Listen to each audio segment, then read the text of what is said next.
Now, as you saw in our report from LA, the wealthy are not off limits in this country. All segments of society are falling victims to foreclosure.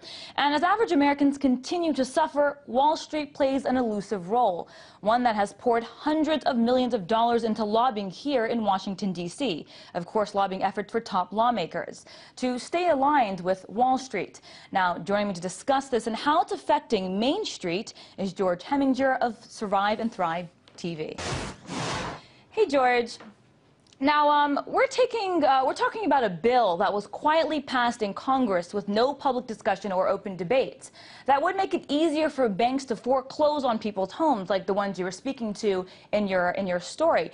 President Obama vetoed that bill when it got to his desk, but the concern here is that Wall Street, with powerful lobbying efforts, has broad authority over policies in Washington.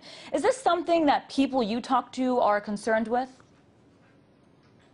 Well, what people are concerned with is the price of their homes, their job stability, their ability to make mortgage payments. I think what you're referring to is just an example of Wall Street power over Washington, D.C. And of course, they're moving as swift as they can to take back as many properties as possible. But now, with foreclosure gate, we're seeing there's rampant fraud and rampant mistakes in the whole process. I mean, one example is GMAC. There were 13 individuals that signed 10,000 documents without even reading them. These are foreclosure documents. So, you know, like what we're seeing in the news, Bank of America has halted all foreclosures, and JP Morgan Chase is right behind them.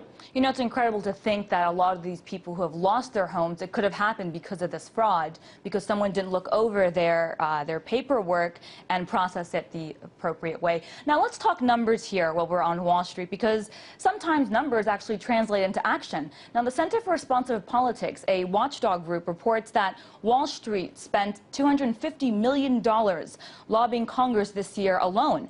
And in that time, from April to June of this year, right before the financial bill was passed, the financial sector spent $126 million lobbying Congress. That's truly an incredible price tag for only 2 months on lobbying. Now, why does Wall Street need to give so much money to lobbyists to then head over to Capitol Hill? Well, let's not fool ourselves. The last decade of huge, massive increases in real estate prices, the mortgage subprime meltdown, it's basically a Wall Street engineered collapse. I mean, they took these mortgages, they securitized them, and now we're finding out there was massive fraud in selling those notes to other banks and then reselling them. I mean, the banks were as guilty of flipping their mortgages as people were of flipping houses. So, once again, the enemy in this, I would say it's the Federal Reserve, because they injected too much liquidity into the economy, and it came up in real estate. But Wall Street took full advantage of that by selling these mortgages fraudulently, and now they're in the process of trying to figure out what to do with this the second real estate meltdown. Now, you call this a Wall Street engineered collapse. Can you tell me how Wall Street would benefit off the suffering of average Americans, and also how would they benefit from keeping the American economy in the state that it's in right now?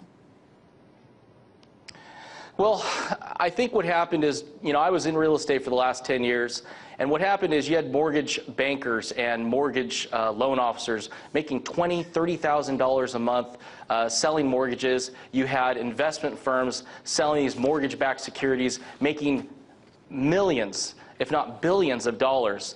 And now what's happening is there's an equilibrium happened. And I think what people don't fail to realize is we need to understand that real estate is not affordable. We've had a huge run-up in prices, and even though we're down 15, 20% from the peak, we haven't begun to see the crash in real estate. And the problem is, people they're not willing to accept the fact that their house is overvalued, because it's going to mean a huge a huge hurting on their financial well-being. Now, I want to ask you about something that you wrote on your website. You said, well, it looks like the massive fraud perpetuated by Wall Street and lenders who packaged, scrutinized, and sold their loans is finally getting the attention of the mainstream media. Only this time, if they follow the rule of law, they would bankrupt all the major money center banks on Wall Street. Can you explain what you mean by that? Well, the banks know implicitly they'll be backed by the government. So what we're seeing is all these mortgages, all these REOs, all these foreclosures, if those hit the market this year and next year, you're going to see a huge collapse in real estate prices. So now you're going from a subprime mortgage meltdown foreclosure crisis to Main Street, because what you're seeing is regular, ordinary bread and butter Americans starting to think about, should I really make this payment on a $300,000 mortgage when I'm seeing depreciation year after year after year? And you're going to hit a critical point where people just say, this isn't worth it. I give up. And you know what? Those properties are going to go back to the banks. They're not going to be worth what they lended out on them. And then what's going to happen? The government's going to come in and bail it out through the tax dollars, through the taxpayers. But that's the question right now. Can the U.S. government handle a second mortgage real estate meltdown? I don't know. This may be a societal collapse we're looking at with this whole situation of foreclosure gate and all the real estate properties going back to the banks. Sure, and you know, it's just fascinating that when we talk about lobbyists, according to insurance and real estate firms actually increase their lobbying efforts by 12%. So that's pumping even more money into Congress on a number of pieces of legislation, perhaps even this one regarding that. Now, it was great to have you. That was George Heminger, the founder of Survive and Thrive TV.